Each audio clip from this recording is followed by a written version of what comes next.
Hi everyone, welcome to another update from Lashings World. From the owners, me, Dave Fitzgerald, and co-owner Scott Charlton. Hi Fitz, how are you, mate? Oh, I'm very well, very well. We've got some exciting news. I'm going to let you tell everyone. What's our exciting news today, Scotty? Well, you see, it might be no cricket and there might be not allowed out, but we don't stop being busy.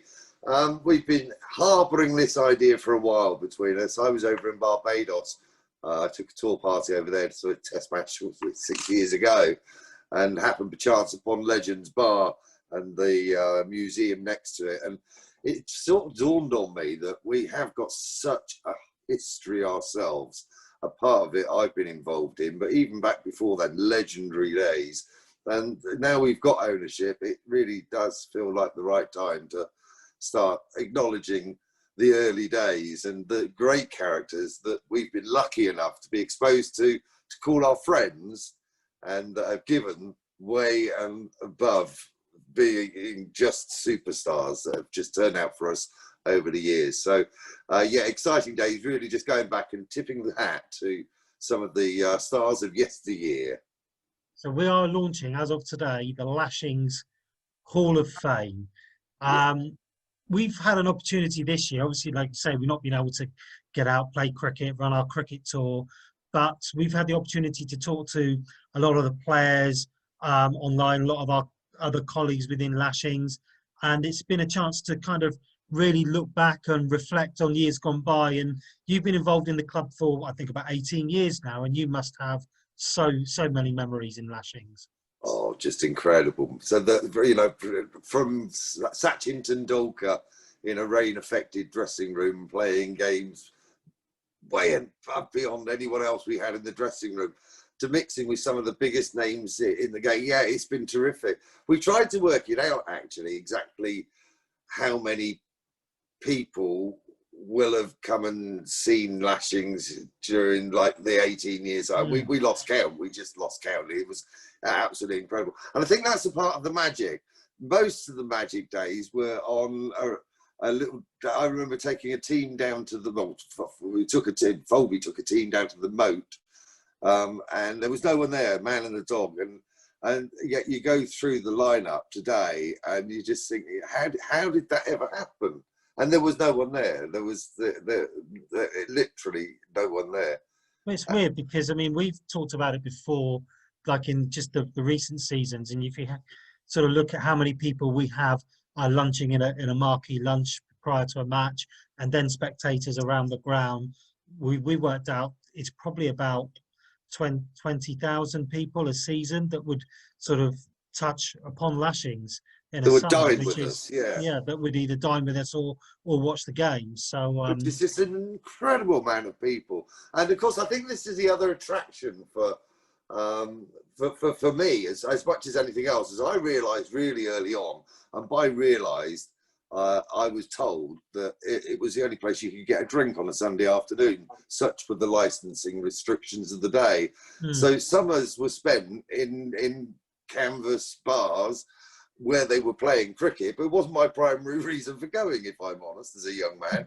And I grew to love the game and the people around the game. And I think that's the whole point. It is that it doesn't matter really in cricket who wins or loses. It's not like football. I mean, we've both got football teams, and we both behave differently about our football teams than we do about our cricket. Yeah. And so for me, it was just this whole sort of this transformation for the players, on the one hand, coming from elite down to park sport, and on the other hand, the transformation that you see in young cricketers who sometimes don't recognise themselves, but their granddads tell them these were famous players, and the coaching. It's just that wonderful liquidity about the brand that I think makes it stand alone. And there are some names that are bigger than others. And, you know, we're always very conscious to be grateful to the members of staff that we have, that without them, it simply couldn't happen. But we are, I think, for the first time, going to acknowledge individually the individual contribution of some of the bigger people that have been involved with the club over the years. So I want to ask you, for the benefit of the viewers, people watching this, who is going to be the first inductee into the Lashings Hall of Fame and why? Well, I think you have to this period of reflection, enforced gap year that we've had has given us all a chance to sort of, we've come up with a couple of concepts that we're going to be announcing soon. But, you know, we've thought about our best ever Lashings 11. And in order to do that, we have obviously gone through, and I've had some very, very happy memories reignited during the process. But to start off with, to answer your question, there is only one person that we could ever really start off with.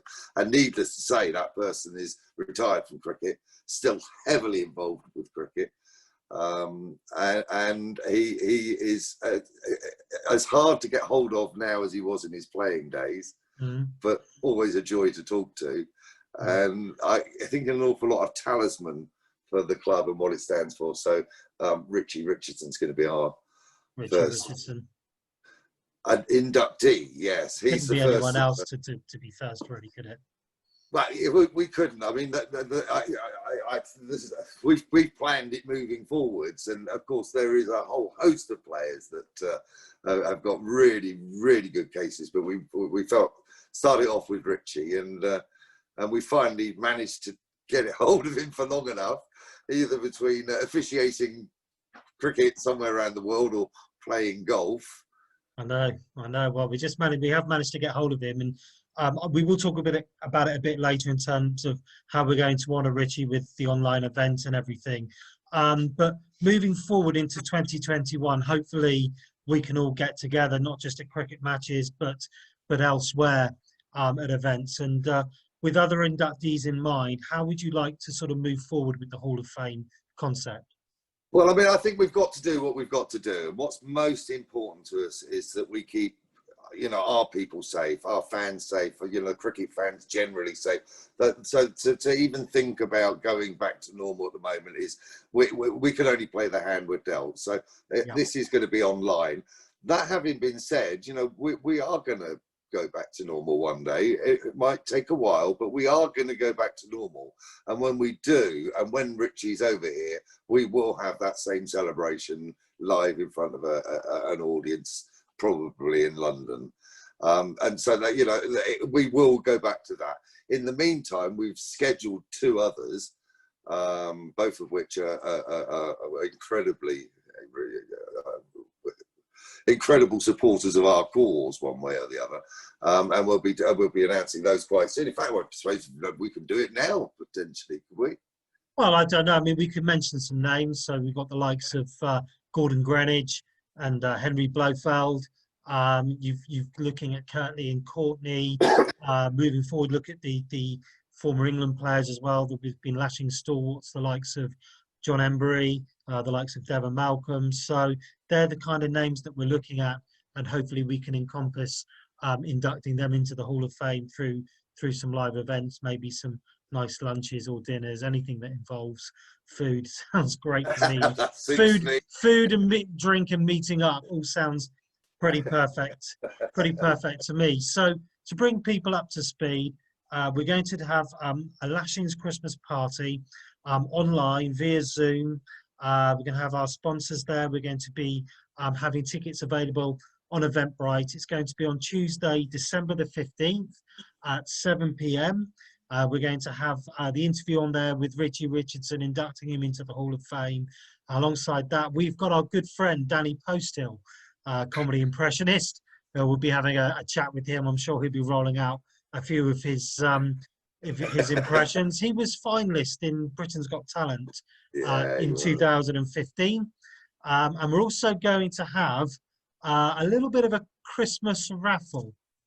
And now the Christmas raffle, a few prizes in there, but the first prize is going to be a holiday for 2 people, all inclusive in the hotel, Sea Garden Beach Resort over in Jamaica. So tickets on Eventbrite will be £10, and that will include the show and your raffle ticket to go into the Christmas prize draw. So and we're going to draw that live on air. We'll draw that live on air. We're looking forward to it, Scotty.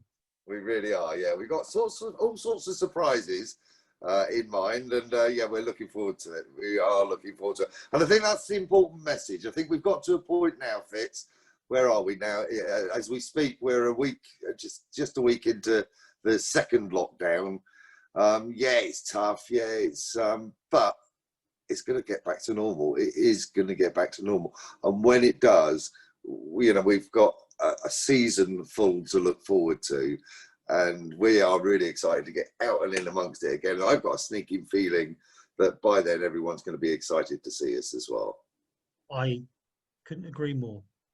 Cheers, Scotty. Good to see you. And we'll get those details out for the Hall of Fame event with the legend that is Richie Richardson. Let's do that. Straight home, no chips.